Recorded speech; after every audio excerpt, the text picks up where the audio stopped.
మొట్టమొదటి తెలంగాణ ముఖ్యమంత్రి బూరుగుల రామకృష్ణారావు మా పాలమూరు బిడ్డ, నువ్వు మర్చిపోకు. ఉత్తమ పార్లమెంటేరియన్ వచ్చిన మా జైపాల్ రెడ్డి మా పాలమూరు బిడ్డ, మా మహేంద్రనాథ్ నీతికి నిజాయితీకి మరిపేరైన ప్రపంచంలోనే నీతిమంతుడని చెప్తే గుర్తుపట్టే నాయకుడు మహేంద్రనాథ్ పాలమూరు అన్న సంగతి మర్చిపోకు. ఆనాడు అంతెందుకు తెలంగాణ కోసం మొట్టమొదట కలం విప్పింది, గచ్చ గట్టించింది.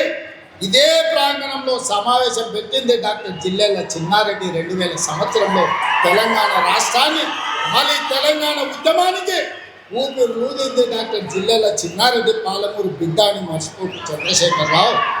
మమ్మల్ని ఏదో హరికథలు చెప్పి మభ్య పెట్టాలనుకుంటే మాకు తెలుసు. ఒడుపు చూసి మడత దగ్గర ఎట్లా వాత పెట్టాలో మా అక్కలందరికీ తెలుసు. మా సోదరులు ఎవరైనా మీ మాటలు నమ్ముతారేమో నాకు తెలియదు, కానీ మా ఆడబిడ్డలు, మా అక్కలు తెలివి కల్లోళ్ళు, మా అక్కలు గట్టిగా కట్టబట్టుకొని నిలబడతారు. ఇక సందెట్ల సడమి అని కిషన్ రెడ్డి ఒక ఆయన మోపై నిన్నమన్నా నువ్వేం చేసినావు అంటాడు. నువ్వేం చేసినావా? మరి నేను వచ్చి 12 నెలలు అయింది, మీ మోడీ 12 నెలల నుంచి ఏం చేసినావు అంటే మా మోడీ గింత పనులు చేస్తాడా? నేను ఏదైనా కష్టపడి కొట్లాడి చేస్తే అది మేమే ఇచ్చినామంటాం. ఉదాహరణ వరంగల్లో ఇవాళ ఎయిర్పోర్ట్ తీసుకొచ్చినాం.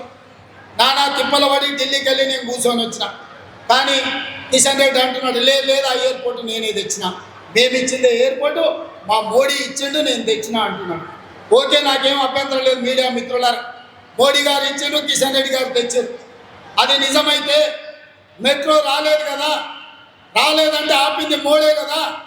మూసీ నది ప్రక్షాళనకు నిధులు రాలే కదా, ఆపింది మోడే కదా. పాపమని చెప్పింది నువ్వే కదా.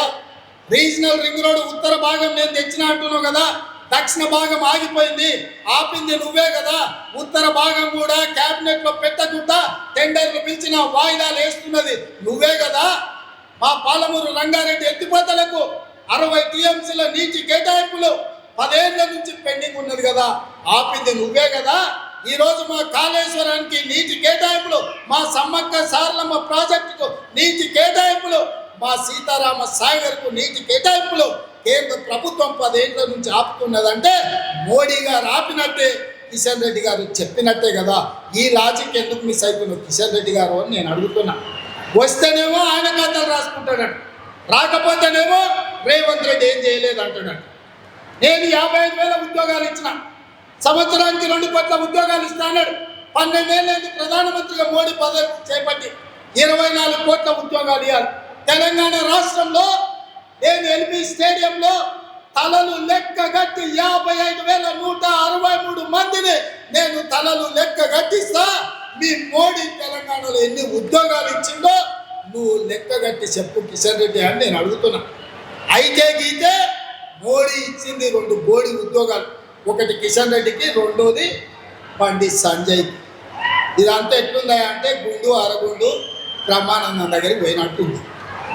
ఇవాళ నువ్వు ఏం తెచ్చినావో చెప్పు. ప్రత్యేకంగా నీ నియోజకవర్గంలో సికింద్రాబాద్లో వర్షాలు వచ్చి వరదల్లో మునిగిపోతే ఆనాడు హైదరాబాద్ ప్రజలకు లారీ పోతే లారీ ఇస్తాన్నారు, ఆటో పోతే ఆటో ఇస్తాన్నారు, బండి పోతే బండి ఇస్తాన్నాడు బండి సంజయ్ గారు. ఏమిచ్చిరు? సిల్లి గవర్నర్ ఇచ్చిరా అని నేను అడుగుతున్నాను.